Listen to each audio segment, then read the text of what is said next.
Her 6-year-old daughter called a random number, crying, "My mom just collapsed." She had no idea she just called her ex-billionaire CEO husband. The phone rang during the most important meeting of his life. Unknown number. He almost declined it. Then he heard the words that would shatter everything. "Please, please help me. My mummy just collapsed. There's blood everywhere and she won't wake up." His hand froze. The boardroom disappeared. 20 executives waiting for his signature on a $2 billion merger became ghosts. "Sweetheart, where are you? Are you safe?" "I don't know. I'm scared. She was making dinner and then she just fell down and I tried to shake her, but she won't open her eyes and I don't know what to do." The child's voice cracked with terror. He could hear her gasping for breath between sobs. "What's your name, sweetheart?" "Ophelia. Ophelia Ashford." The world stopped spinning. Ashford, that was her maiden name. The name his ex-wife took back after their divorce 7 years ago. The name she'd reclaimed when she'd erased him from her life. "Ophelia, how old are you?" "6. I just turned 6 last month." His mind calculated dates with the precision that had made him a billionaire. 6 years old. He'd left Serafina 7 years ago. She'd been pregnant. Barely 8 weeks. He'd known. God help him, he'd known and he'd walked away anyway. "Ophelia, I need you to be very brave for me. Can you tell me your address?" If you've ever received a phone call that made time stop, that made your heart forget how to beat, that made you realize everything you thought mattered was actually worthless, hit that like button. Because what happens next will leave you absolutely speechless. Thatcher Kingsley stood at the floor-to-ceiling windows of his Manhattan office, the city sprawling beneath him like a kingdom he'd conquered, but never truly possessed. At 34, he was the youngest self-made billionaire in the pharmaceutical industry. Cross Meridian Industries had revolutionized cancer treatment protocols, making him both wealthy and celebrated. His face had graced the covers of Forbes, Time, Fortune. He'd been called a genius, a visionary, a man who'd changed the world. But as the sunset painted the sky in shades of amber and rose, all he felt was the familiar hollow ache that no amount of success could fill. That morning, he'd woken up in his penthouse apartment that cost more per month than most people earned in a year. He'd worked out in his private gym, he'd eaten breakfast prepared by his personal chef, he'd been driven to his office in a car worth more than a house, and he'd felt nothing. Just the same emptiness that had lived inside him for 7 years. The merger meeting had been scheduled for months. Grayson Pharmaceuticals wanted to partner with Cross Meridian.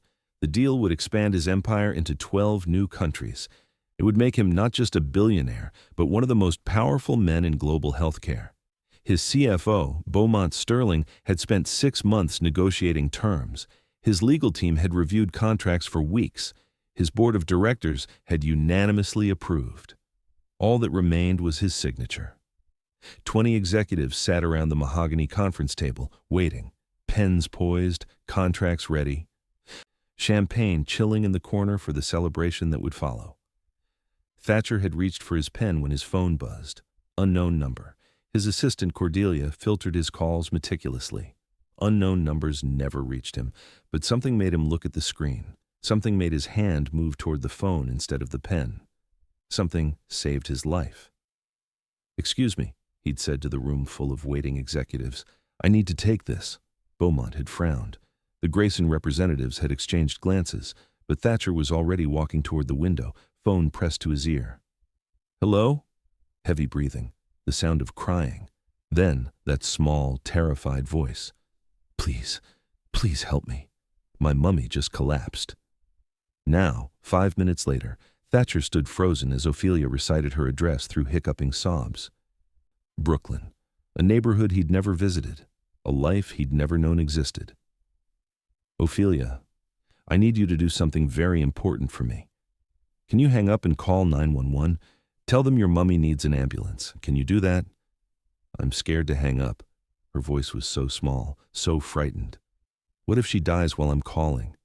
"She's not going to die, sweetheart. I promise you.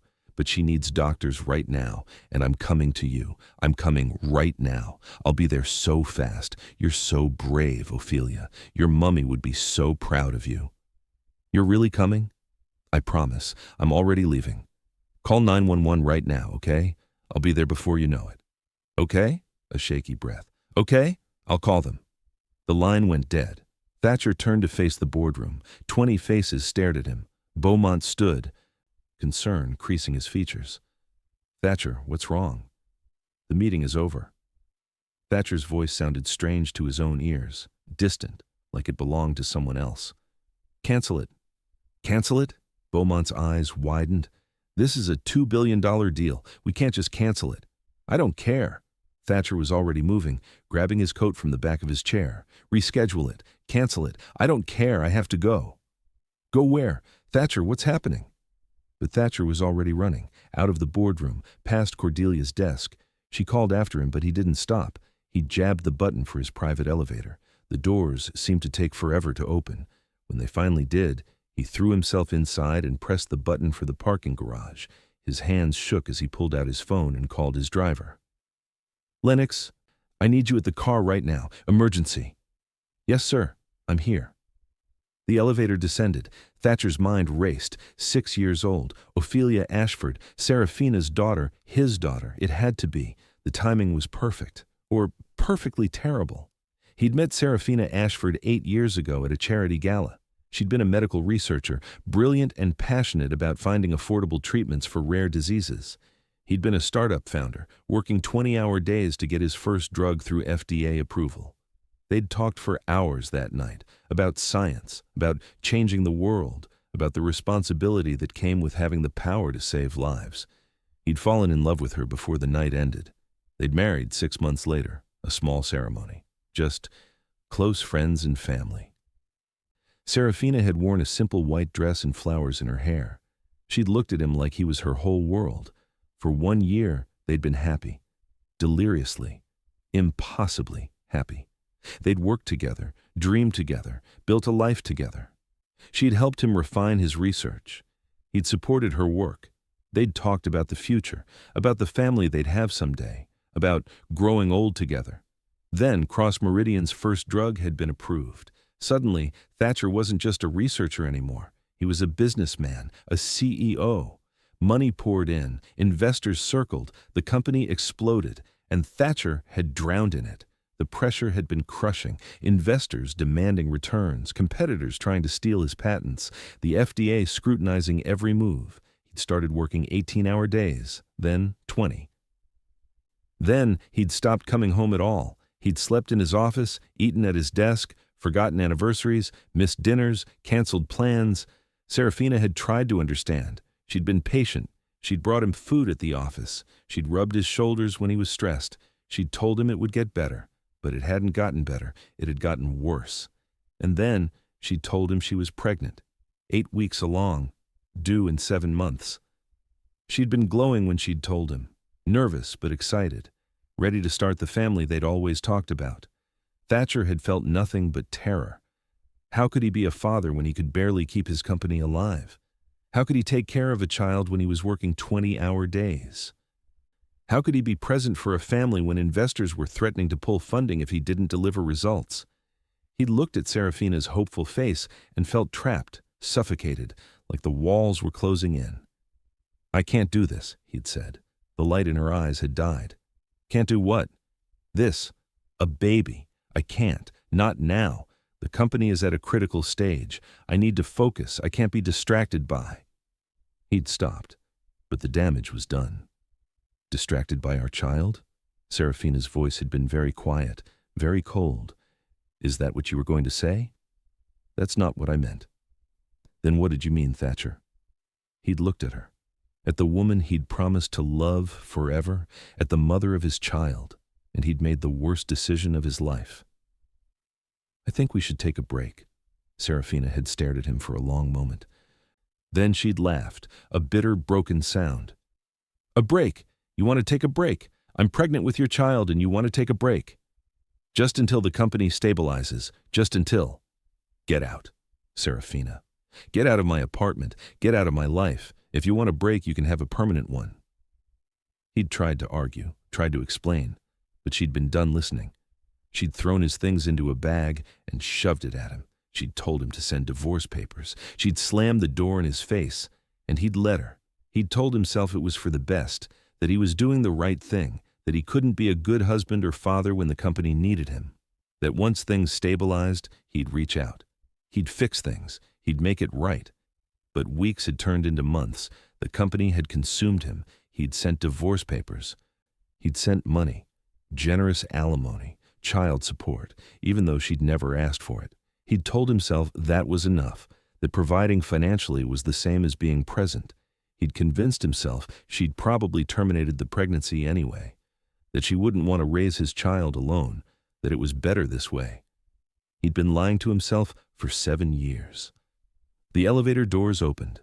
Thatcher ran through the parking garage to where Lennox waited by the black Mercedes. His driver took one look at his face and opened the door without a word. "Brooklyn," Thatcher said, rattling off the address Ophelia had given him. "As fast as you can. Run red lights if you have to. I'll pay any tickets." Lennox pulled out of the garage with a screech of tires. Thatcher pulled out his phone and called his head of security, Whitmore Ashcroft. "I need information on a Serafina Ashford, last known address." He gave the Brooklyn location. "Everything you can find in the next 20 minutes, medical history, financial records, employment, everything." "Yes, sir. Is there a problem?" "Just get me the information." He hung up and called his personal physician, Dr. Octavia Winters. "Octavia, I need you to assemble the best trauma team in the city. Have them on standby at Mount Sinai. A woman is being brought in with severe hemorrhaging. I want the best surgeons ready." "Thatcher, what's going on?" "Please, Octavia, just do it. I'll explain later." He ended the call and stared out the window as Lennox wove through traffic.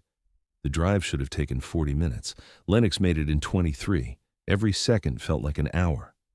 Thatcher's phone buzzed, a message from Whitmore. He opened the attached file and felt his heart shatter. Serafina Ashford, age 32. Current employment, 3 jobs. Waitress at a diner in Brooklyn. Night shift data entry for a medical billing company. Weekend cleaning service for an office building in Manhattan. Previous employment. The list went on. She'd worked constantly for 7 years. Never the same job for long. Always multiple jobs at once. Current residence. A 1-bedroom apartment in a building with code violations. Rent 3 months overdue. Medical history. The file was sparse. She'd skipped appointments, delayed treatments. The only consistent medical care was for her daughter, Ophelia Ashford, age 6, fully vaccinated, regular checkups, dental care, everything a child needed.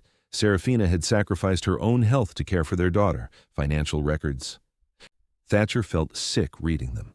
The child support he'd sent had been returned. Every single payment, sent back with no explanation. She'd wanted nothing from him. She'd struggled and suffered and worked herself to exhaustion rather than accept his money.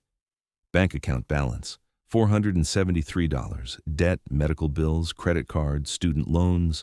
The numbers blurred together. Thatcher closed the file and pressed his palms against his eyes. What had he done? While he'd been building his empire, living in luxury, being celebrated as a genius and a visionary, Serafina had been working 3 jobs to keep their daughter fed. She'd been skipping meals so Ophelia could eat. She'd been ignoring her own health so their child could see doctors. She'd been doing it alone, because of him. The Mercedes screeched to a stop. Thatcher looked up to see the apartment building. Modest, run down. Ambulance lights painted the street in urgent reds and blues. A small crowd had gathered, neighbors in worn clothes, watching with worried faces. Thatcher threw open the door and ran. He took the stairs 3 at a time. His lungs burned. His heart hammered. He reached the 3rd floor and saw the open apartment door. Paramedics moved with efficient urgency inside. He pushed through. The apartment was tiny. 1 main room serving as living room and kitchen. A small hallway leading to what must be a bedroom and bathroom. The furniture was old but clean.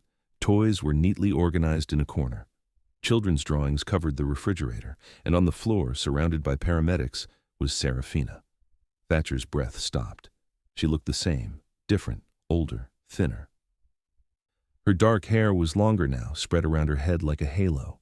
Her face was pale, too pale. Blood soaked the floor beneath her, but even unconscious, even broken, she was the most beautiful thing he'd ever seen. "Sir, you can't be here." A paramedic moved to block him. "I'm her husband." The lie came automatically. "What happened?" The paramedic hesitated, then seemed to decide there wasn't time to verify. "Severe hemorrhaging, likely internal. We're stabilizing her for transport." "Are you the father?" Before Thatcher could answer, something small and fierce launched itself at him. "You came. You really came." Ophelia wrapped her arms around his legs, her face pressed against his expensive suit, leaving tear stains and desperation. Thatcher looked down at her and felt the world tilt. She had his eyes. That distinctive shade of gray-blue that ran in his family, his mother's delicate features, Serafina's dark curls and heart-shaped face. She was his daughter, undeniably, unmistakably his, and he'd never known she existed. "I promised, didn't I?" Thatcher's voice came out rough. He knelt down to her level, his hands trembling as he gently wiped tears from her cheeks. "Your mummy's going to be okay. These people are going to take very good care of her." "She was making spaghetti." Ophelia's voice shook. "It's my favorite." And then she made a funny sound and grabbed her stomach, and then she just fell down. I tried to wake her up, but she wouldn't open her eyes, and there was so much blood, and I didn't know what to do. "You did exactly the right thing. You called for help. You were so brave. I didn't know who to call. Mummy's phone was on the counter, and I just pressed buttons, and your number came up, and I called it, and you answered." Random. She'd called a random number and somehow reached him. Fate, chance, divine intervention. Thatcher didn't know what to call it. He just knew it was a miracle. "We need to transport now." The lead paramedic's voice was urgent. "Sir, you can follow in your vehicle. We're going to Mount Sinai." "Can I go with her?" Ophelia's eyes were huge, terrified. "Please, I want to stay with my mummy." "Family needs to follow separately, sweetheart," the paramedic said gently. "I'm taking her." Thatcher's voice carried the authority of a man used to being obeyed. "I'll be right behind you." The paramedics wheeled Serafina out on a stretcher. Thatcher watched them go, his heart in his throat. Then he looked down at Ophelia. "Come on, sweetheart. Let's go see your mummy." He scooped her into his arms. She weighed almost nothing, too light for a 6-year-old. Another sign of the struggle Serafina had faced. Ophelia wrapped her arms around his neck and buried her face against his shoulder. Thatcher carried her down the stairs into the waiting Mercedes. Lennox's eyes widened when he saw the child, but he said nothing. Just opened the door. "Follow the ambulance," Thatcher said. "Don't lose them." As they pulled into traffic, Ophelia lifted her head. "What's your name?" Thatcher's throat tightened. "Thatcher Kingsley." "That's a funny name." Despite everything, he almost smiled. "Yeah, it is. Thank you for coming, Mr. Kingsley. I was so scared." "You can call me Thatcher, sweetheart." She nodded and laid her head back on his shoulder. Within minutes, exhausted from fear and tears, she fell asleep. Thatcher held his daughter for the first time and felt something crack open inside him, something that had been frozen for 7 years. He looked down at her peaceful face and made a silent vow. Never again. Never again would she be scared and alone. Never again would she have to call a stranger for help. Never again would Serafina have to struggle and suffer and work herself to death. He'd failed them once. He wouldn't fail them again. The hospital waiting room became Thatcher's prison. Ophelia had woken when they arrived, clinging to him as they checked in. The nurses had tried to take her to a separate area, but she'd refused to leave his side. So they sat together on uncomfortable plastic chairs, waiting for news. Thatcher's phone buzzed constantly. Beaumont calling about the merger, board members demanding explanations, his assistant asking for instructions, a senator whose call he was supposed to take, messages piled up, emails flooded in. He ignored them all. Nothing mattered except the woman in surgery and the child pressed against his side. Ophelia had been quiet for a while, but now she looked up at him with those gray-blue eyes, his eyes. "Are you a doctor?" "No, sweetheart. I run a company that makes medicine." "Oh, that's why you have a fancy car." "Yeah. Mummy says fancy cars are a waste of money. She says it's better to help people than to have fancy things." Guilt twisted in Thatcher's chest. "Your mummy is very smart. She's the smartest person in the whole world. She knows everything. She helps me with my homework, and she reads me stories, and she makes the best spaghetti." Ophelia's voice cracked. She has to be okay. She has to. She will be. Thatcher pulled her closer. I promise. How do you know? Because she's strong, and because she has you to come back to. That's the most powerful reason in the world. Ophelia was quiet for a moment. Then, do you have kids? The question hit like a physical blow. Thatcher looked down at this little girl, his daughter, who didn't know him, who had no idea he was her father. No, he said quietly. I don't. Oh, you should. You're nice. You'd be a good daddy. Thatcher closed his eyes against the burning behind them. Thank you, sweetheart. My daddy left before I was born. Mummy doesn't talk about him much, but sometimes I hear her crying at night. I think she misses him. Each word was a knife. Thatcher couldn't speak, couldn't breathe. I used to ask about him when I was little, Ophelia continued, but it made Mummy sad, so I stopped asking. But sometimes I wonder what he's like. If he thinks about me. If he knows I exist. I'm sure he thinks about you, Thatcher managed. I'm sure he thinks about you every day. Then why doesn't he come find us? Because he's a coward, because he's selfish, because he convinced himself his company was more important than his family, because he spent 7 years lying to himself. I don't know, sweetheart. Ophelia nodded and laid her head back against his chest. Mummy says some people aren't ready to be parents. She says it's not my fault. But sometimes I think maybe if I was better, he would have stayed. No. Thatcher's voice came out fierce. He turned Ophelia to face him, his hands gentle on her shoulders. Listen to me, Ophelia. Whatever happened with your father, it was not your fault. You are perfect. You are brave and smart and kind. Any father would be lucky to have you. If he's not here, it's because of his mistakes. Not yours. Never yours. Ophelia's eyes filled with tears. Really?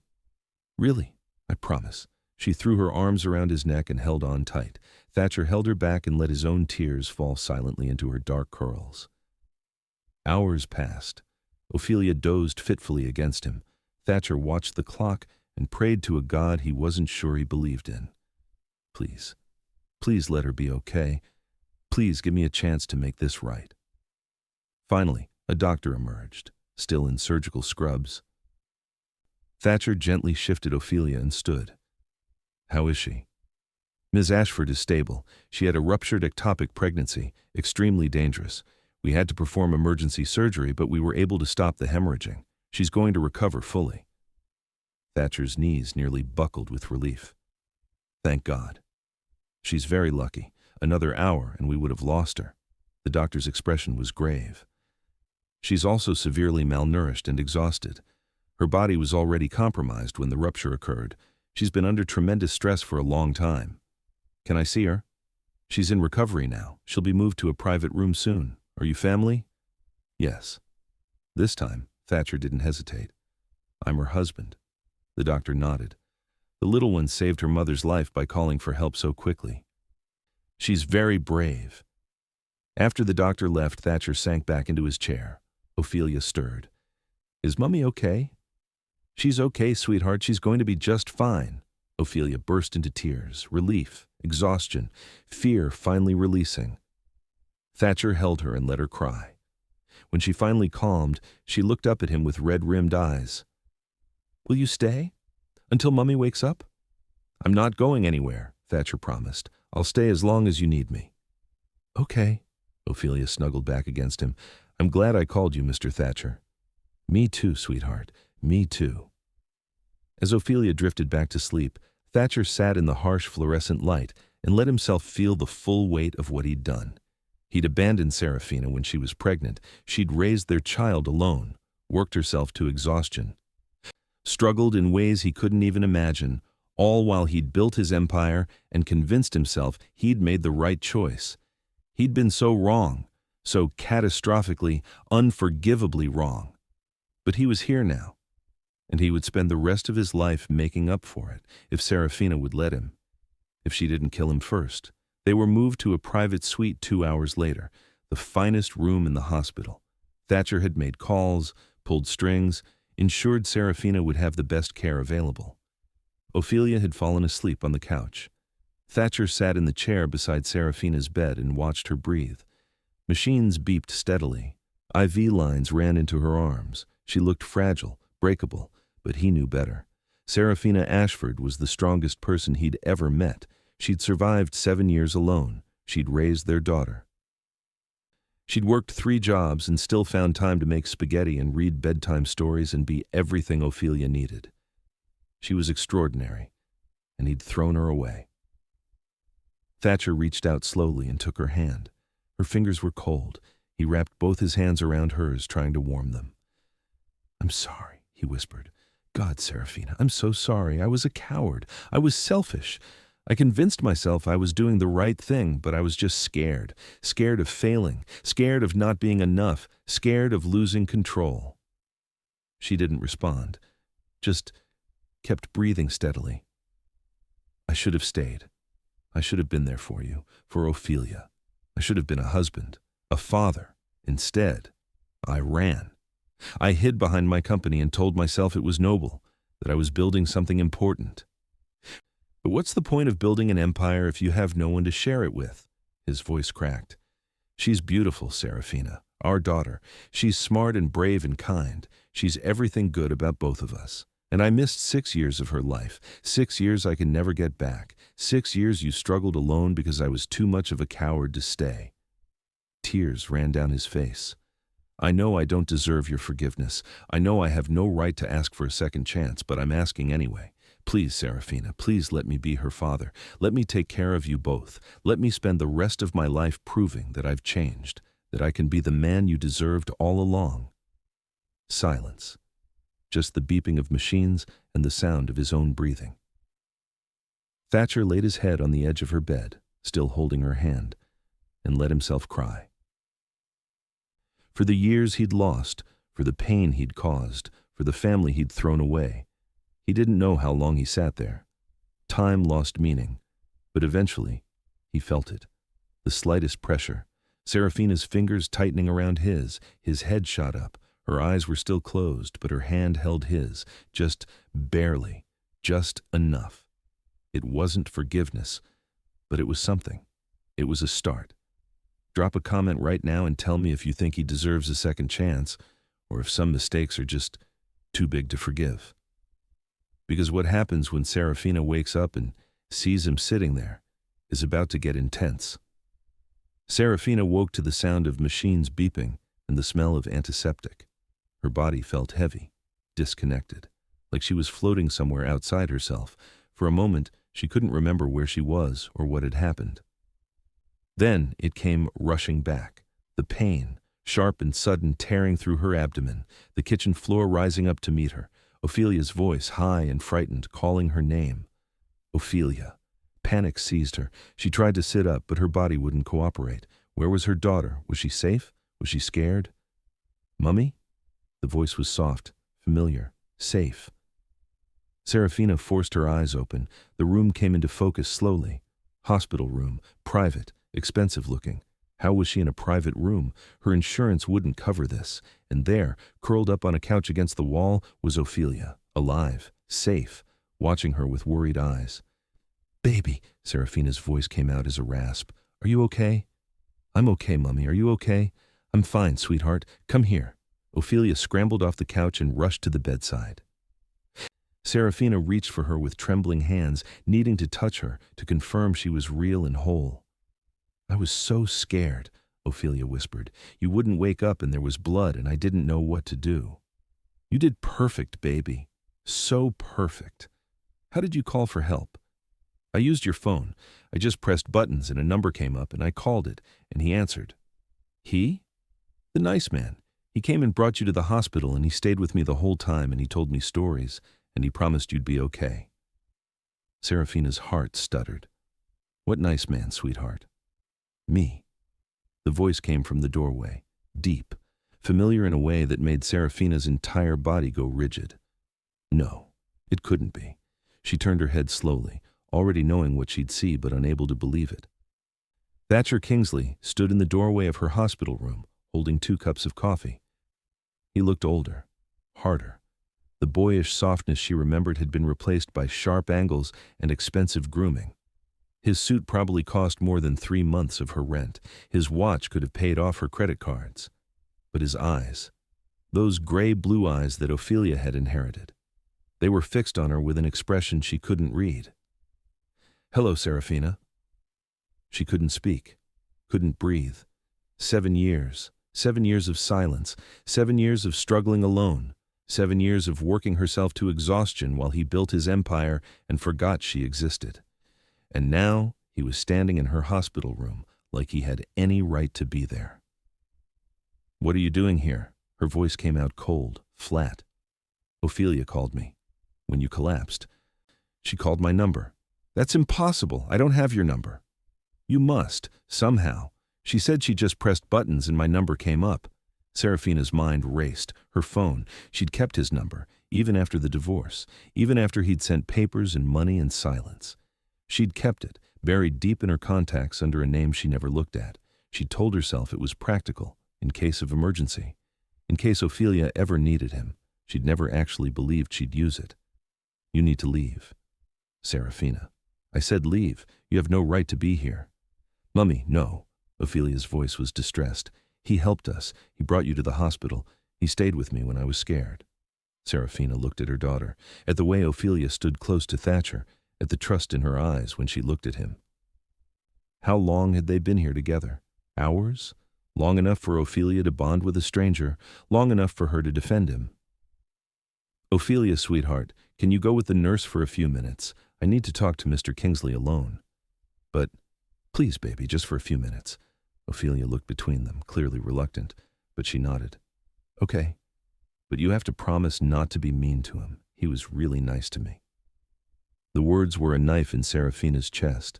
Her daughter was defending the man who'd abandoned them, because she didn't know. She had no idea who he really was. A nurse appeared and gently led Ophelia out. The door closed behind them. Silence fell like a weight. Thatcher set the coffee cups down on the table and moved closer. Serafina wanted to tell him to stay back, to keep his distance. But her voice wouldn't work. "You never told me." His voice was quiet, not accusing, just broken. "Told you what?" "That you kept the baby, that I have a daughter." "You made it very clear you didn't want to be involved." Bitterness crept into Serafina's tone. "You said a child would be a distraction. You said you needed to focus on your company. What was I supposed to do? Beg you to stay?" "I didn't know you were going to keep her, I thought." "That I'd get rid of her?" Serafina's voice rose. "That would have been convenient for you, wouldn't it? No messy complications, no responsibilities, just you and your precious company." Thatcher flinched like she'd struck him. "I was wrong. You were a coward." "Yes." The simple agreement took the wind out of her sails. She'd expected him to argue, to defend himself, to make excuses. "I was a coward," Thatcher continued. "I was terrified and selfish, and I convinced myself I was doing the right thing by leaving.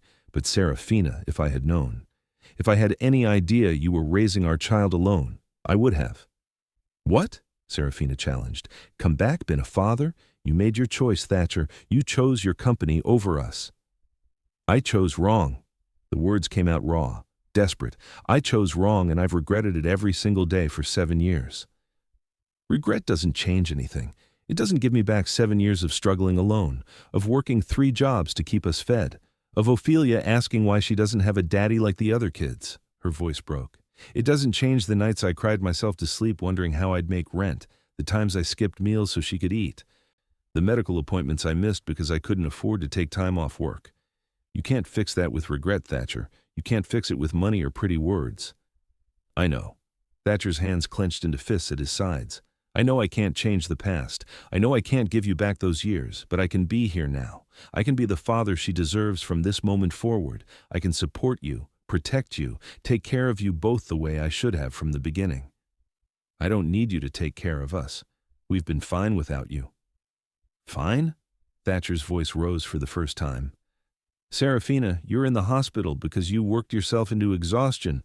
The doctor said you're malnourished, that your body was already compromised when the ectopic pregnancy ruptured. You almost died. That's not fine. That's none of your business. She's my daughter. That makes it my business." She stopped being your daughter when you walked away. The words hung in the air between them, harsh, final. Thatcher's face went pale. You're right. I walked away. I gave up my right to be her father. But Serafina, please, I'm begging you, let me try. Let me be in her life. Let me help. Why? Serafina's voice was hard. Guilt? Obligation? Or did you just realize that having a daughter might be good for your image? The billionaire CEO with a secret child. Very dramatic, very marketable. That's not fair. Fair? Serafina laughed bitterly. You want to talk about fair? Was it fair that I had to raise our daughter alone? Was it fair that I worked myself sick while you lived in luxury?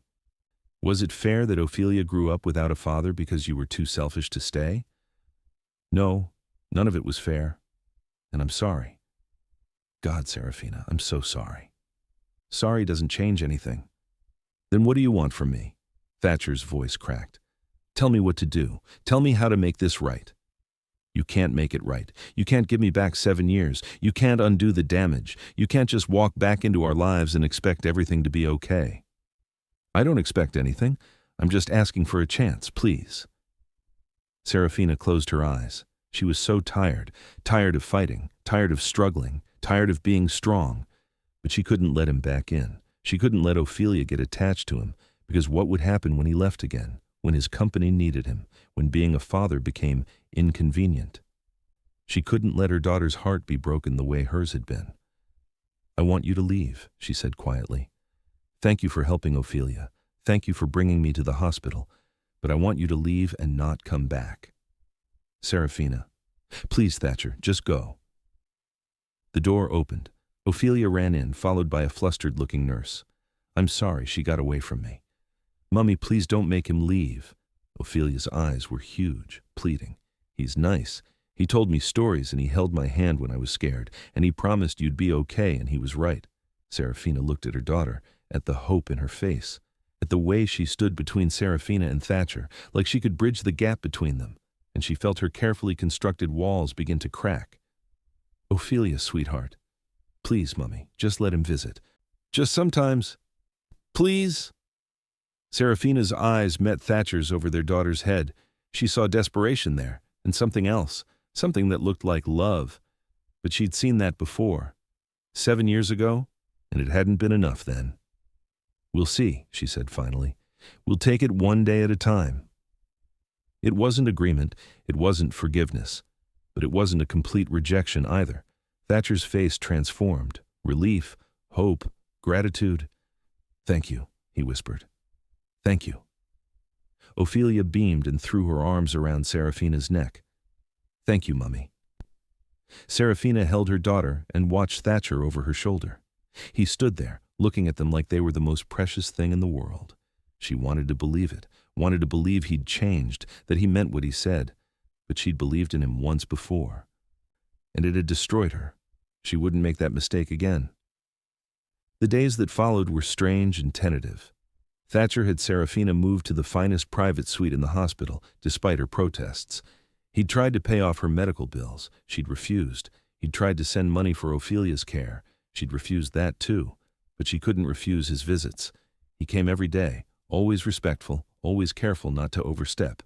He brought books for Ophelia, puzzles, art supplies. He sat with her for hours, listening to her chatter about school and friends and her favorite dinosaurs.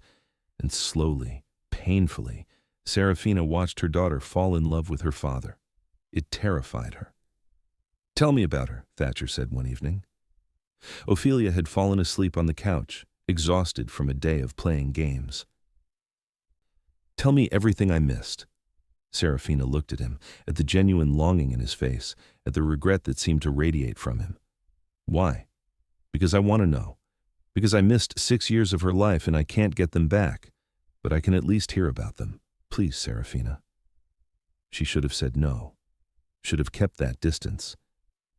But she was tired. And some part of her, the part that had loved him once, wanted him to know. Wanted him to understand what he'd missed. So she told him.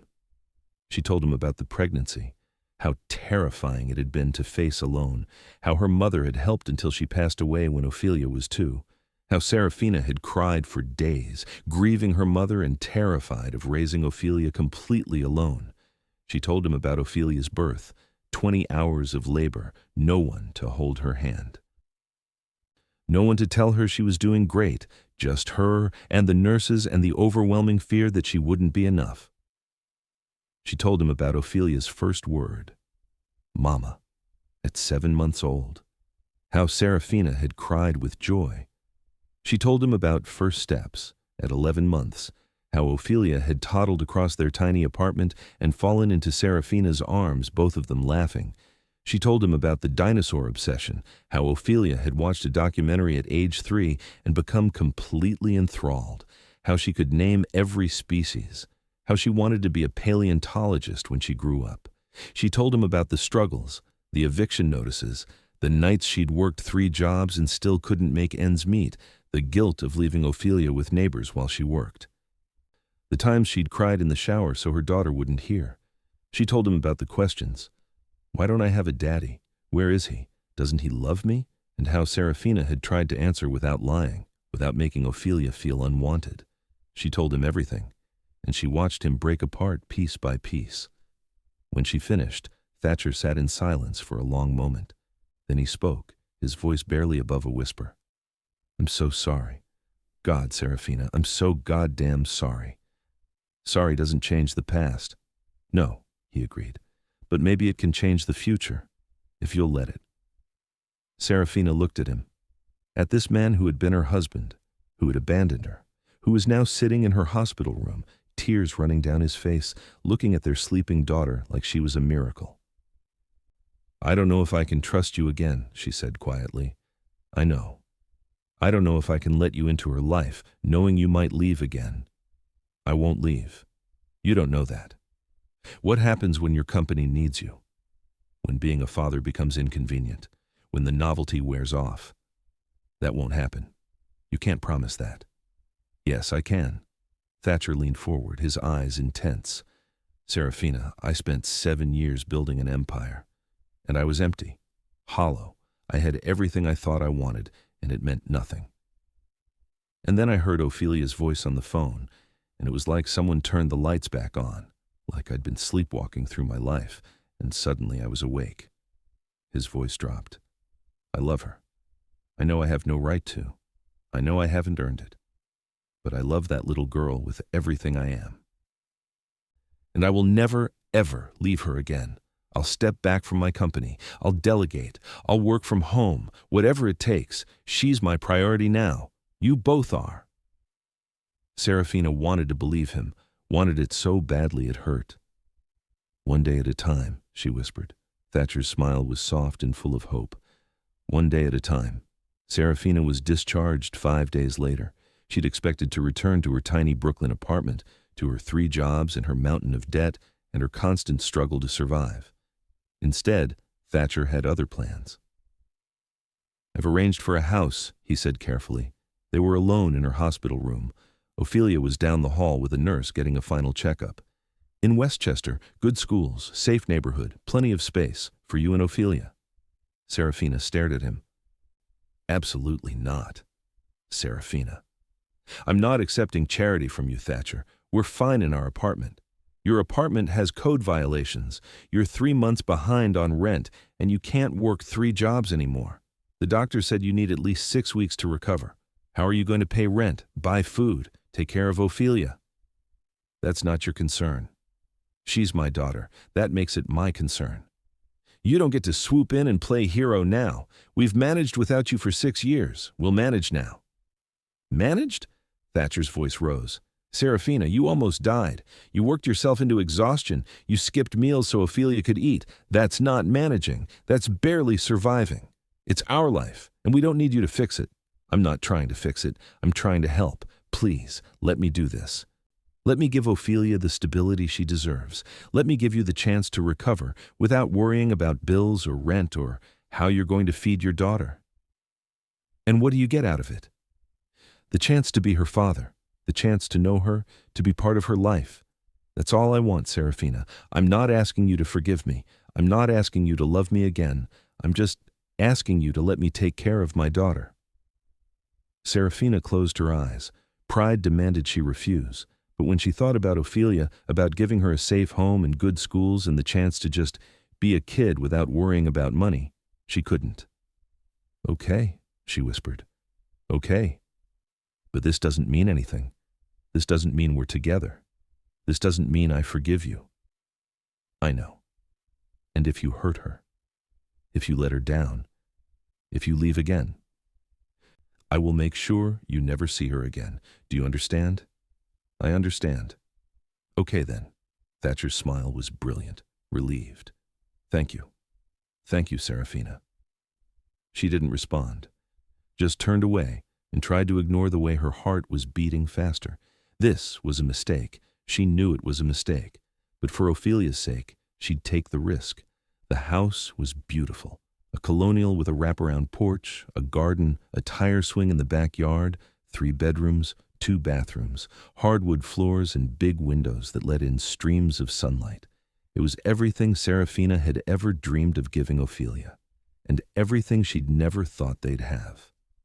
Ophelia was in heaven. She ran from room to room, exclaiming over everything: her own bedroom, her own closet, a backyard to play in, a tire swing. "Mummy, look at my room. It's so big, and there's a window seat. Can I put my books there? Can I?" "Of course, baby." Serafina stood in the doorway and watched her daughter's joy and felt tears burn behind her eyes. This was what Ophelia deserved: space, safety, the chance to just be a child, and Thatcher had given it to them. She hated that she was grateful, hated that she owed him anything, but she couldn't deny the relief. The knowledge that for the first time in 6 years she didn't have to worry about making rent, about keeping the lights on, about whether they'd have enough food. "Do you like it?" Thatcher's voice came from behind her. Serafina turned to find him watching her with careful eyes. "It's too much. It's what you deserve, what Ophelia deserves. We can't afford this. You don't have to. It's taken care of." "Thatcher, please, Serafina, let me do this. Let me give you both the life you should have had all along," she wanted to argue. But Ophelia ran past, laughing, and Serafina couldn't find the words. "Thank you," she said quietly. Thatcher's smile was soft. "You're welcome." True to his word, Thatcher showed up every day. He took Ophelia to her first day at her new school. He helped with homework. He learned about dinosaurs and listened to her endless chatter with patience Serafina hadn't known he possessed. He tried to cook dinner. The results were usually terrible. But they ate together anyway, the 3 of them around the kitchen table, and Serafina felt something dangerous stirring in her chest. Hope. She tried to crush it, tried to remind herself of the pain, of the abandonment, of the 7 years she'd struggled alone. But it was hard when she watched Thatcher braid Ophelia's hair, badly, but with such concentration and care that Ophelia giggled the whole time. It was hard when she heard him reading bedtime stories, doing different voices for each character, making Ophelia laugh until she couldn't breathe. It was hard when she saw him check for monsters under the bed, taking Ophelia's fears seriously, promising to protect her from anything scary. He was trying, really trying. And slowly, against her will, Serafina's walls began to crack. 3 weeks after they moved into the house, Serafina found Thatcher on the porch late at night. She'd put Ophelia to bed and come downstairs for water. She'd seen him through the window, sitting on the porch swing, staring out at the dark yard. She should have gone back upstairs, should have left him alone. Instead, she found herself walking outside. "Can't sleep?" she asked. Thatcher looked up, surprised. "Just thinking." "About what?" "Everything I missed, everything I threw away." Serafina sat down on the swing beside him, not too close, but close enough. "You can't change the past." "I know, but I can't stop thinking about it, about all the moments I should have been there for. Her first words, her first steps, her first day of school. I missed all of it because I was too much of a coward to stay." "Yes, you were." Thatcher looked at her. "You don't pull punches, do you?" "Why should I? You want honesty? You were a coward. You chose your company over your family. You abandoned us when we needed you most. Those are facts." "I know. But," Serafina continued quietly, "you're here now, and that matters. Maybe not enough to erase the past. But it matters."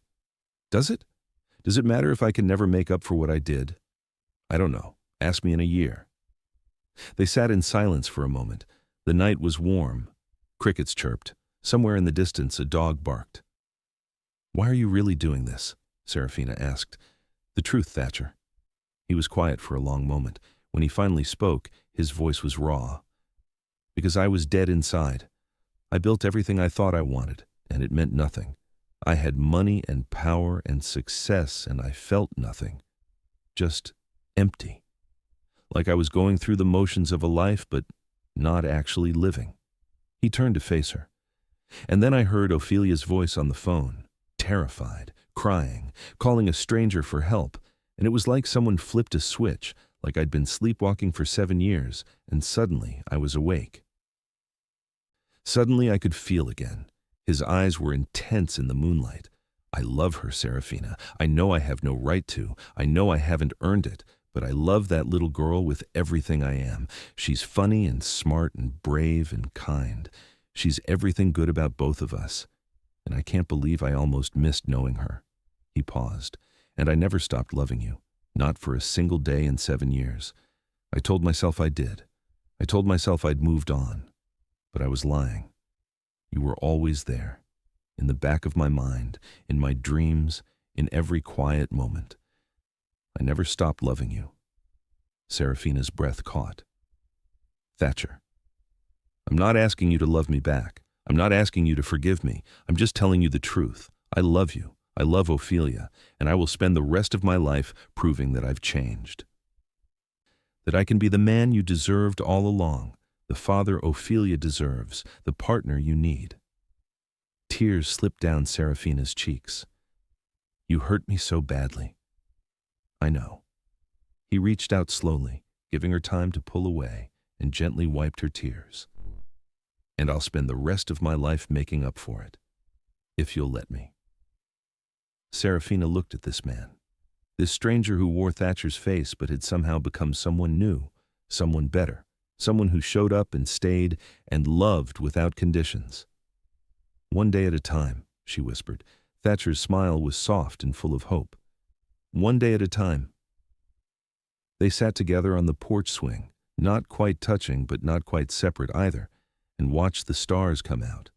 And for the first time in 7 years, Serafina let herself hope that maybe, just maybe, second chances were real. 4 weeks after moving into the house, Serafina stood at the kitchen window and watched Thatcher push Ophelia on the tire swing. Their daughter's laughter rang out like bells, pure and joyful. Thatcher's face was alight with a happiness Serafina had never seen during their marriage. He'd changed. She could see it in everything he did. The way he left work early to pick Ophelia up from school, the way he turned off his phone during dinner, the way he listened when Ophelia talked about her day, giving her his complete attention like she was the most important person in the world. Because to him, she was. Serafina had watched him transform over the past month, watched him learn to be a father. He'd made mistakes, plenty of them. He'd packed the wrong lunch, forgotten about show and tell. Shown up to school pickup 20 minutes early because he was so anxious about being late, but he kept trying, kept showing up, kept putting Ophelia first, and Serafina's carefully constructed walls were crumbling. "Mummy, come swing with us!" Ophelia called, waving frantically. Serafina smiled and headed outside. The evening air was warm and sweet. Summer was fading into fall. The leaves were just starting to turn. "There's only one swing, baby. We can take turns, or Thatcher can push both of us." Thatcher caught Serafina's eye and smiled. That smile that used to make her heart skip. That still made her heart skip if she was honest with herself. "I think I can manage that," he said. So Serafina found herself sitting on the tire swing with Ophelia in her lap, and Thatcher pushing them both. Ophelia shrieked with delight. Serafina held her tight and let herself laugh. For a moment, they were a family. A real family. And it felt right in a way that terrified her. Later that night, after Ophelia was asleep, Serafina found Thatcher in the kitchen. He was attempting to make tea. The results were questionable. "You're going to burn the water," she said. He looked up, startled. "Is that possible?" "With you? Probably." He laughed. That genuine, unguarded laugh she remembered from when they'd first met. Before the pressure, and the fear had turned him into someone she didn't recognize. "Here, let me." Serafina took over, making tea the way she'd done 1,000 times. 2 cups, one with honey for her, one with lemon for him. She remembered without thinking about it. They took their cups to the porch, their spot now. They'd fallen into the habit of sitting out here after Ophelia went to bed, talking, sometimes about important things, sometimes about nothing at all. Tonight, Serafina had questions. "Tell me about the last 7 years," she said. "What was it like? Building your empire?" Thatcher was quiet for a moment. "Empty." "That's it? Just empty?" "What else is there to say? I built everything I thought I wanted. The company grew. We revolutionized cancer treatment. We saved lives. I made more money than I could spend in 10 lifetimes. I was on magazine covers. I won awards. I was invited to speak at conferences, to advise governments." He stared into his tea. "And I felt nothing. I'd wake up in my penthouse and look around at all the luxury and feel hollow. I'd close billion-dollar deals and feel nothing. I'd be celebrated as a genius and a visionary, and all I could think about was how none of it mattered." "Why didn't you reach out? If you were so miserable, why didn't you try to fix things?" "Pride, shame, fear. Take your pick." Thatcher's voice was bitter. "I told myself you were better off without me, that you'd moved on, that you probably hated me. And I convinced myself I deserved that I deserved to be alone." "You did deserve it." "I know." They sat in silence for a moment. Then Serafina asked the question that had been haunting her. "Did you ever think about us? About me?" "Every day." Thatcher's voice was raw. "Every single day. I'd see something funny and want to tell you. I'd have a breakthrough at work and reach for my phone to call you before I remembered. I'd wake up reaching for you and find empty space." He turned to face her. "I tried to move on. I went on dates. Well-meaning friends set me up. Board members introduced me to their daughters. I tried, Serafina. I really tried. But no one was you. No one made me laugh the way you did. No one challenged me. No one saw through my walls. So I stopped trying. I threw myself into work and told myself it was enough. But it wasn't. No, it wasn't." Serafina looked at him, at the vulnerability in his face, at the regret that seemed to radiate from every part of him. "I hated you," she said quietly. "For a long time I hated you. When I was pregnant and scared and alone, I hated you.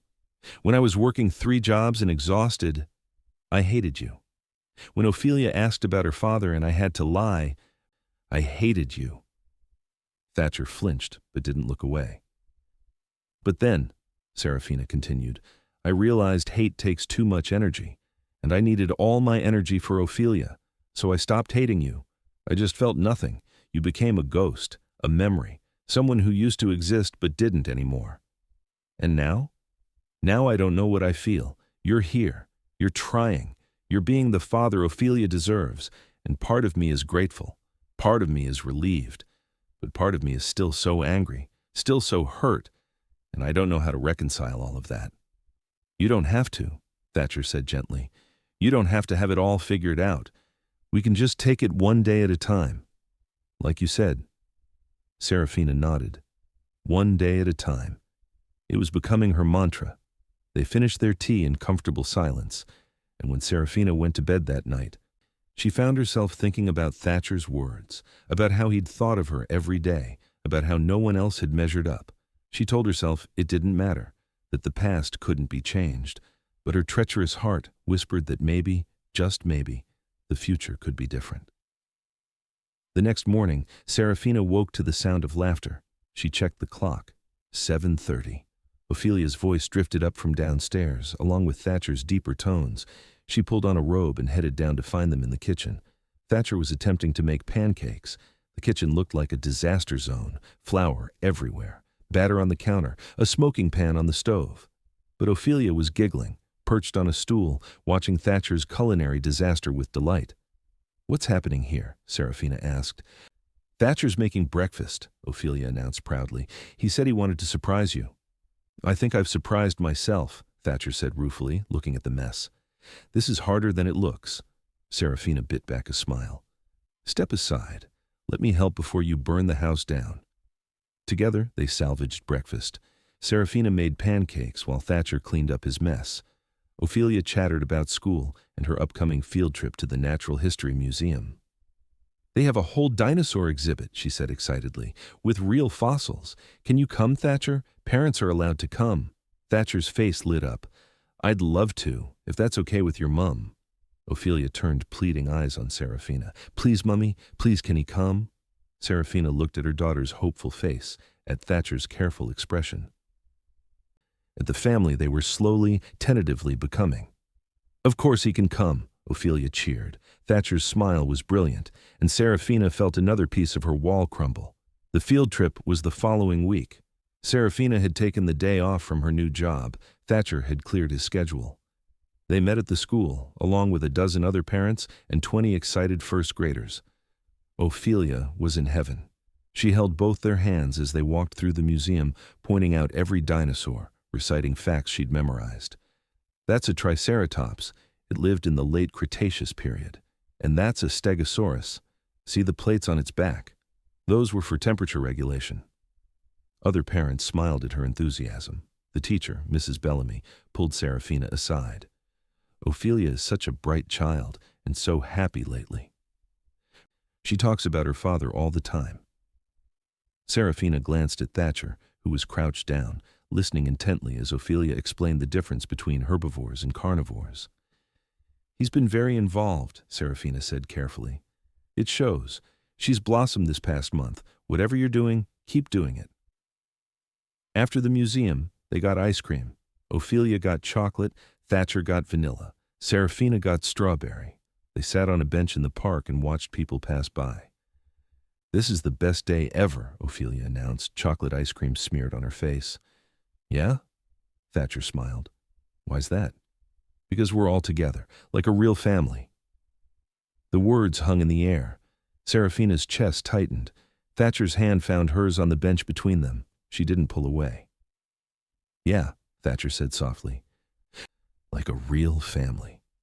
That night, after Ophelia was asleep, Serafina and Thatcher sat on the porch again. But this time, when Thatcher reached for her hand, she let him take it. Let their fingers intertwine. Let herself feel the warmth of his touch. "Thank you," he said quietly, "for today, for letting me be part of it. She loves you. It's impossible to miss. I love her too, so much it scares me sometimes.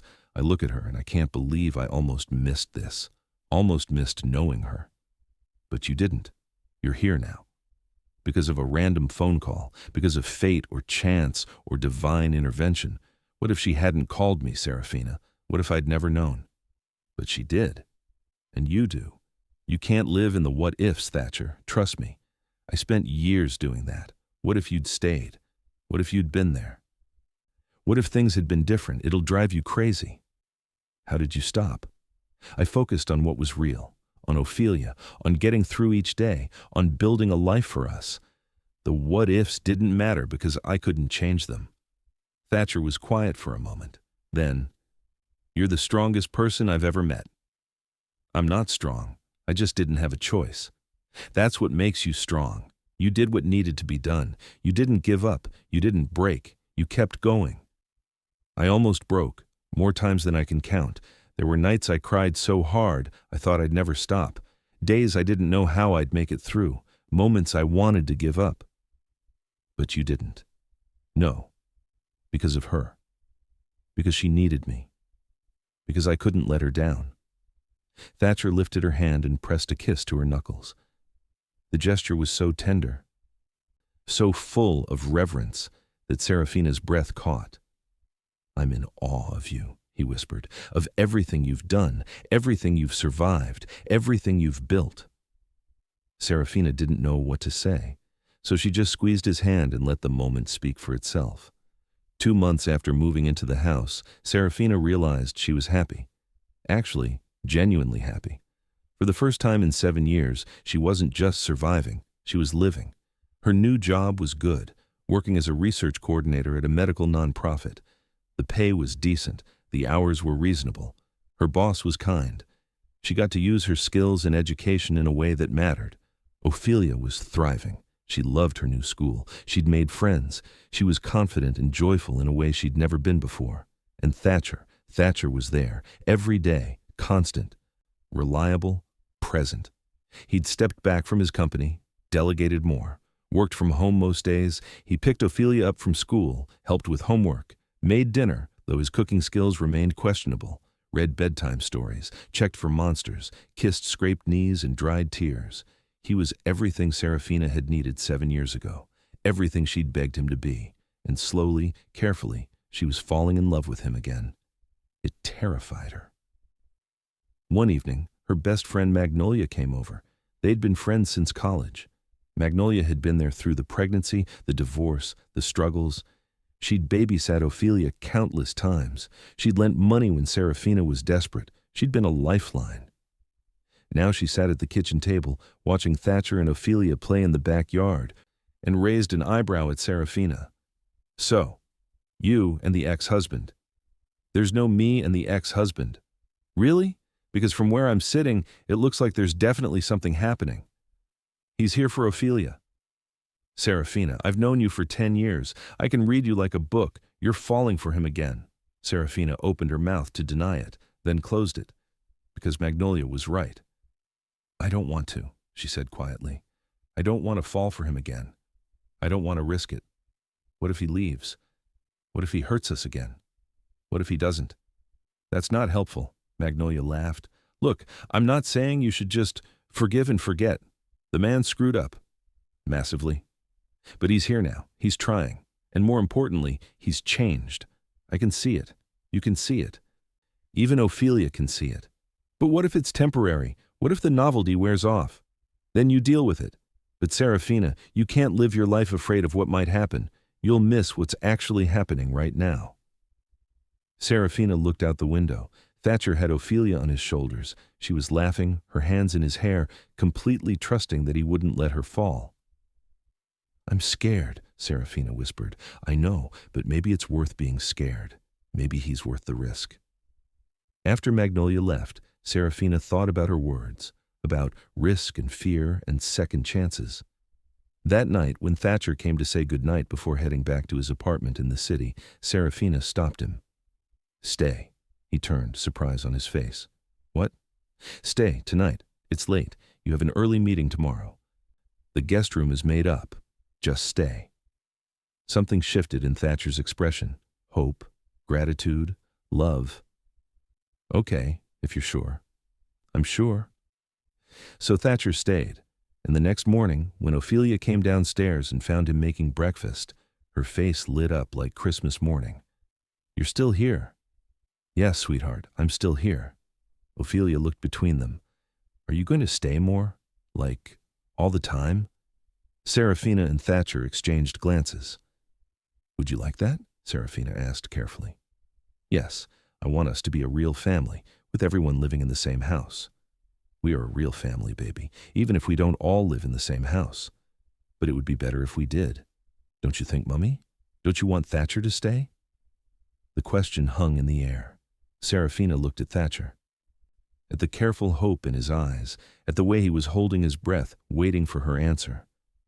"Yeah," she said softly. "I do." Thatcher moved in the following week, not into Serafina's room, into the guest room. They were taking things slow, but he was there, every morning, every night, part of their daily life in a way that felt both strange and right. They developed routines. Thatcher made coffee in the morning. Serafina made breakfast. They took turns driving Ophelia to school. They had family dinners. They watched movies together. They helped with homework. They were a family. And Serafina found herself softening more each day. Found herself laughing at Thatcher's terrible jokes. Found herself seeking him out when she had news to share. Found herself missing him when he had to go into the office. Found herself falling. 3 months after Thatcher moved in, Ophelia's school had a father-daughter dance. Ophelia had been talking about it for weeks. She'd picked out a dress, pink with sparkles. She'd practiced dancing in the living room. The night of the dance, Serafina helped her get ready, curled her hair, put a little lip gloss on her, took 1,000 pictures. Thatcher came downstairs in a suit, looking nervous. "How do I look?" he asked Ophelia. "Perfect," she breathed. "You look perfect." They left together, Ophelia's small hand in Thatcher's large one. Serafina watched them go and felt tears prick her eyes. This was what Ophelia deserved. A father who showed up, who was present, who loved her unconditionally. This was what Serafina had dreamed of 7 years ago. When they came home 2 hours later, Ophelia was glowing. "Mummy, it was so fun. We danced and there was cake, and Thatcher met my teacher and my friends, and everyone said he was the best dad there." "I don't know about that," Thatcher said, but he was smiling. "It's true. Lily's dad spent the whole time on his phone, and Emma's dad left early. But you stayed the whole time and you danced every dance with me, and you didn't even complain when they played the chicken dance." "The chicken dance is a classic," Ophelia giggled and hugged him tight. "Thank you for taking me. Thank you for letting me. I had the best time." After Ophelia went to bed, Serafina found Thatcher on the porch. He was looking at his phone, scrolling through pictures from the dance. "She had fun," Serafina said, sitting beside him. "Yeah, me too." He showed her a picture. Ophelia mid-twirl, her dress spinning out, her face alight with joy. "I can't believe I get to be her dad, that she wants me to be her dad." "You've earned it. These past few months you've shown up every single day. You've been patient and present and loving.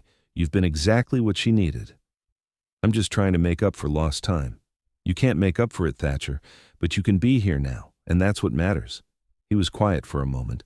Then, "Can I ask you something?" "Sure." "Do you think you'll ever forgive me? Really forgive me?"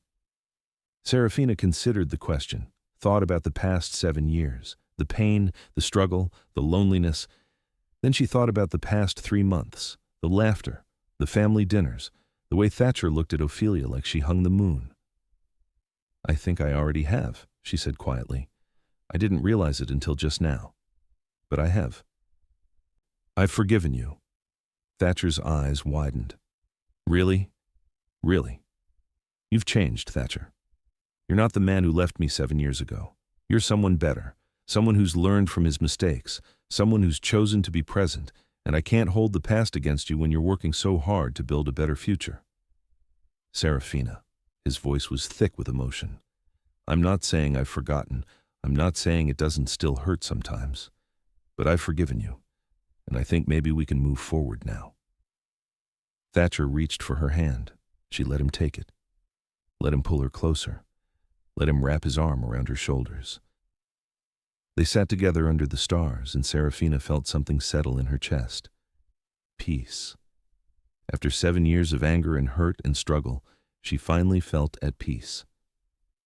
A week later, Thatcher's company faced a crisis, a hostile takeover attempt. His board called an emergency meeting. They needed him in Singapore for 2 weeks to handle negotiations. Serafina watched him take the call, watched his face go tight with stress, and felt her stomach drop. This was it. This was the moment he'd choose his company over them. But when he hung up, he immediately called his CFO. "Beaumont, I need you to handle Singapore. I'm not going." Serafina could hear Beaumont's voice through the phone, loud and incredulous. "I don't care," Thatcher said firmly. "My family is here. I'm not leaving them. Handle it remotely. Bring the negotiations here if you have to, but I'm not getting on a plane." More arguing from Beaumont. "Then it costs me billions," Thatcher said. "My family isn't negotiable." "Figure it out." He hung up and looked at Serafina. "You didn't have to do that," she said quietly. "Yes, I did. I made a promise. I'm not leaving, not for business, not for anything. But your company is just a company. You and Ophelia are my life. There's no comparison." Serafina felt tears prick her eyes. "What if this costs you everything? Then I'll build something new. But I won't lose you again. I won't lose her. That's not an option." He spent the next 2 weeks working from home, taking video calls from Ophelia's soccer games, negotiating deals while helping with homework. His board was furious. His investors were concerned. But Thatcher didn't waver. He chose them. Again and again, he chose them. And Serafina fell completely, irrevocably in love with him. 4 months after Thatcher moved in, Serafina realized she wanted more. She wanted him, not just as Ophelia's father, not just as a co-parent living in the guest room. She wanted him as her partner, her husband, her love. She was terrified to say it, Terrified he didn't feel the same way, terrified of being vulnerable again. But Magnolia's words echoed in her mind. You can't live your life afraid of what might happen. You'll miss what's actually happening right now. So one night, after Ophelia was asleep, Serafina went to Thatcher's room, knocked softly on the door. He opened it, surprise on his face. Serafina, is everything okay? Can we talk? Of course. Come in. She stepped into the guest room. It was neat, organized, very Thatcher. But it also had touches of home now, pictures of Ophelia on the dresser, a book Serafina had recommended on the nightstand. A drawing Ophelia had made taped to the mirror. What's on your mind? Thatcher asked gently. Serafina took a breath. I've been thinking. About us, about what we are, what we could be. Thatcher went very still. Okay. These past 4 months have been good. Really good. You've been amazing with Ophelia. You've been present and patient and loving. You've shown up every single day. You've proven that you've changed. But? No, but. I'm just saying that I've watched you become the man I always knew you could be. The man I fell in love with 8 years ago. And I've realized something. What's that? I'm in love with you again. Or maybe I never stopped. I don't know. But I know that when I think about the future, I see you in it. Not just as Ophelia's father, but as my partner, my love, my husband. Thatcher's eyes widened. Serafina, I'm not asking you to propose.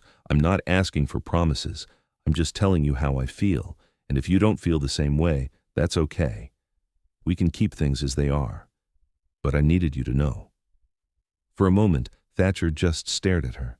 Then he crossed the room in 2 strides and cupped her face in his hands.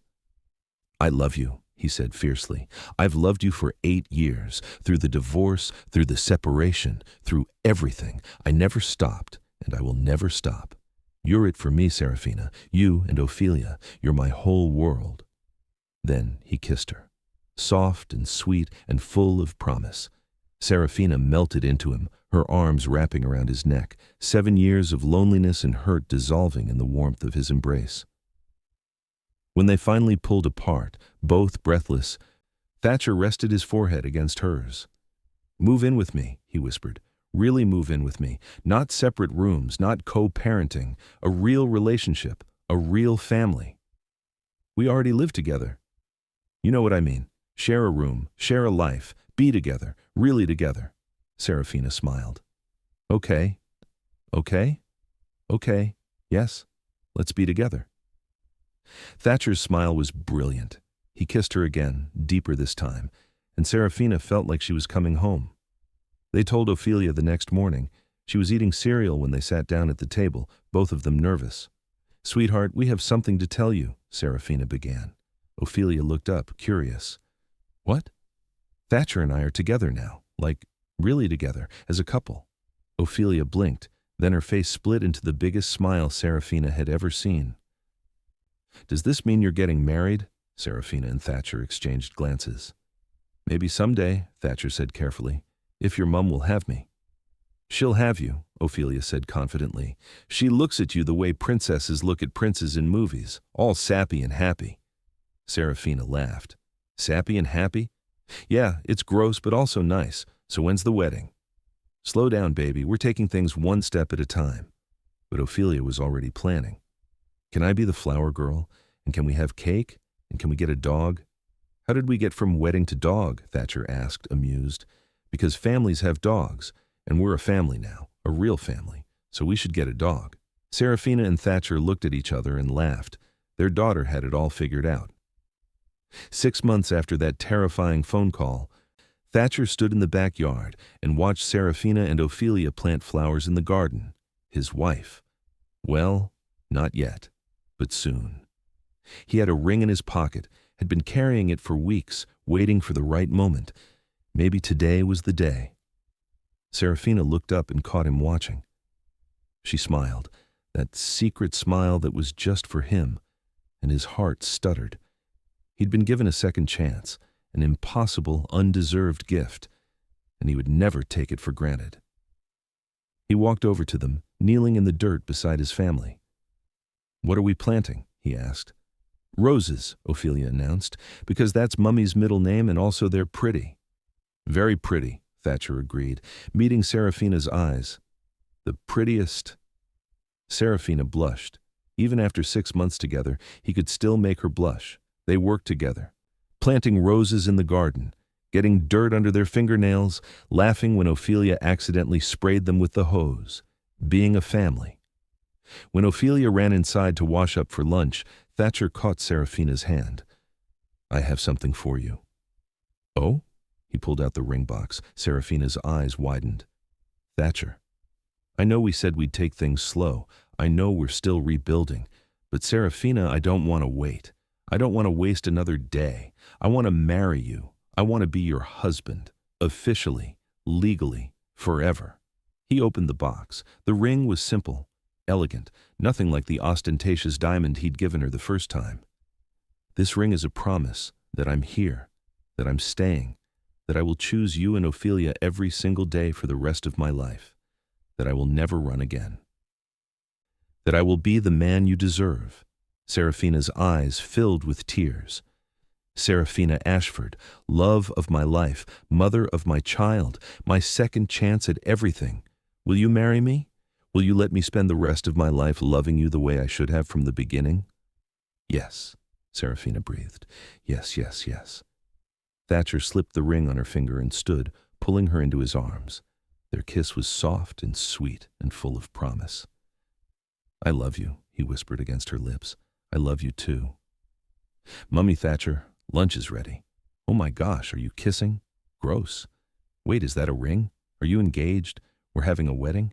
Can we get a dog now?" They broke apart, laughing.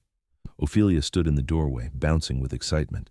"Yes, we're engaged," Serafina confirmed. "And the dog?" Ophelia asked hopefully. "We'll talk about the dog," Thatcher said, scooping her up.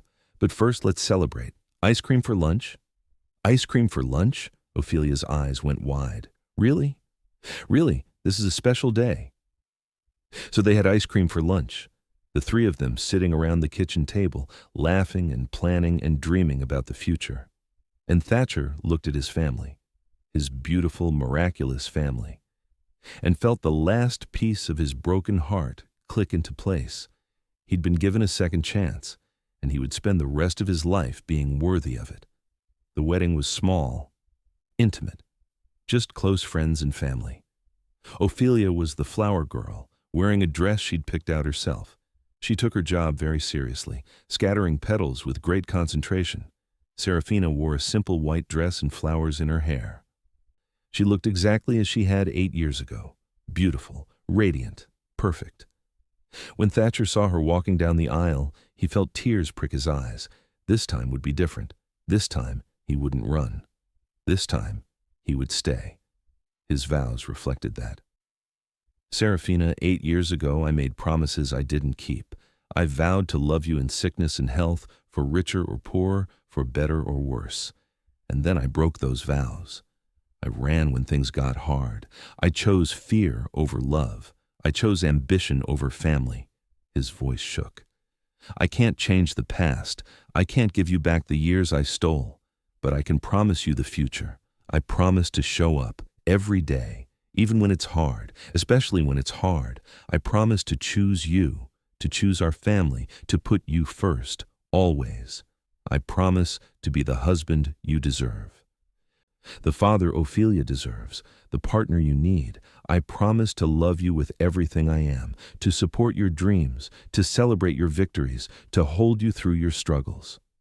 I promise to never run again, to never let fear win, to stay, no matter what. You gave me a second chance I didn't deserve, and I will spend the rest of my life being worthy of it. I love you, Serafina, today, tomorrow, forever." There wasn't a dry eye in the room. Serafina's vows were equally powerful. "Thatcher, 7 years ago you broke my heart. You left when I needed you most. You chose your company over our family, and I thought I'd never forgive you. I thought the pain would last forever. But then you came back, not because I asked, not because you had to, but because our daughter needed you, and you showed up. You stayed. You proved that people can change, that second chances are real. You've spent the past year being everything I needed 7 years ago. Patient, present, loving. You've been an amazing father to Ophelia, an incredible partner to me. You've shown me that love isn't just words, it's actions. It's showing up, it's choosing each other, every single day. So today, I'm choosing you. I'm choosing us. I'm choosing to believe in second chances, in forgiveness, in love that's been tested and survived. I promise to love you, to support you, to be your partner in all things. I promise to remember that we're a team, that we're stronger together. I promise to give you grace when you make mistakes, to communicate when things are hard, to never give up on us. You're my second chance too, Thatcher.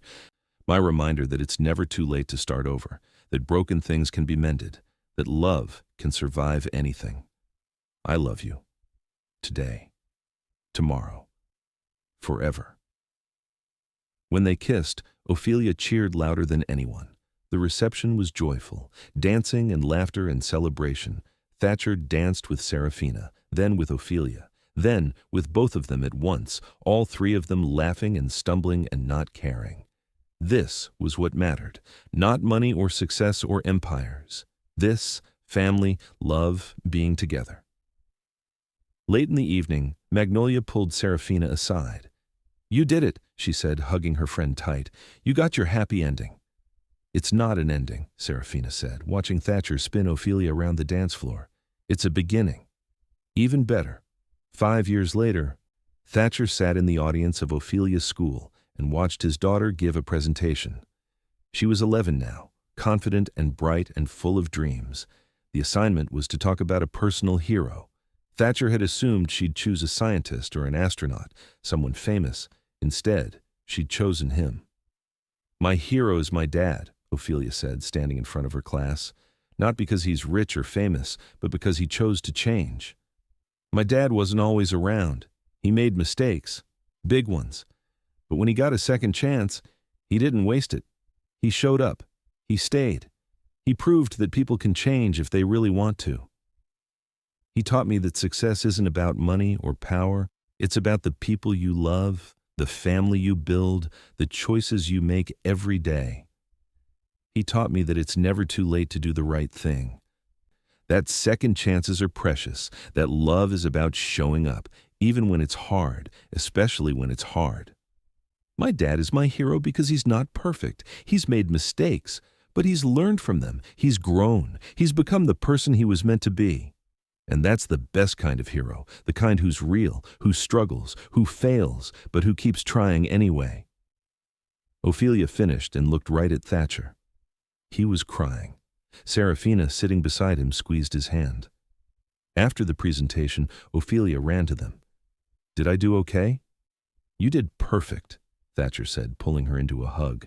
"Absolutely perfect." "Did you mean it?" he asked quietly. "What you said about me?"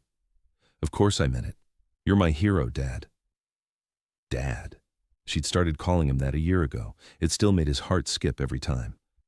"I love you, Ophelia. I love you too." That night, after Ophelia was asleep, Thatcher and Seraphina sat on the porch, their spot. 5 years later, and they still ended most days here, talking, dreaming, being together. "She called me her hero," Thatcher said, still amazed. "You are her hero. You're mine, too." "I don't deserve that." "Yes, you do. You've earned it. Every single day for the past 5 years, you've earned it." Thatcher pulled Seraphina close. She rested her head on his shoulder. "Thank you," he whispered. "For what?" "For giving me a second chance. For believing I could change. For loving me even when I didn't deserve it." "You gave me a second chance, too. You reminded me that broken things can be mended, that love can survive anything, that it's never too late for a new beginning."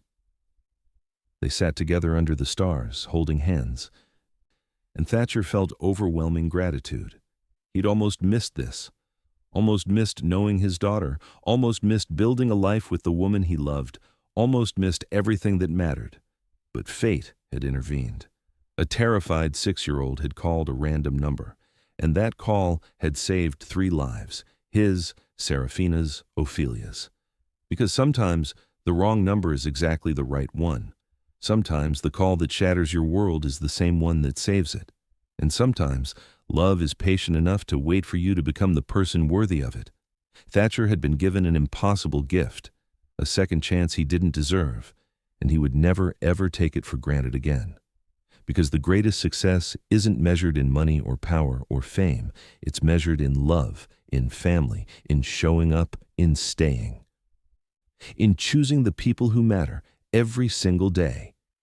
That's what Thatcher had learned. That's what he would teach Ophelia. That's what he would spend the rest of his life proving. He was home. Finally, truly home. And he would never leave again. If this story touched your heart, do me a favor. Hit that like button, drop a comment, and tell me what you think about second chances, about forgiveness, about love that survives the impossible. Subscribe to Ms. Wellington's Story Hour for more stories that remind us what really matters in life. Share this with someone who needs to hear it today, someone who's struggling, someone who's lost hope, someone who needs to be reminded that it's never too late to change, that broken things can be mended, that love can survive anything. Thank you for being part of this journey. Until next time, remember, it's never too late to become the person you were meant to be. Stay blessed, stay inspired, and I'll see you in the next story.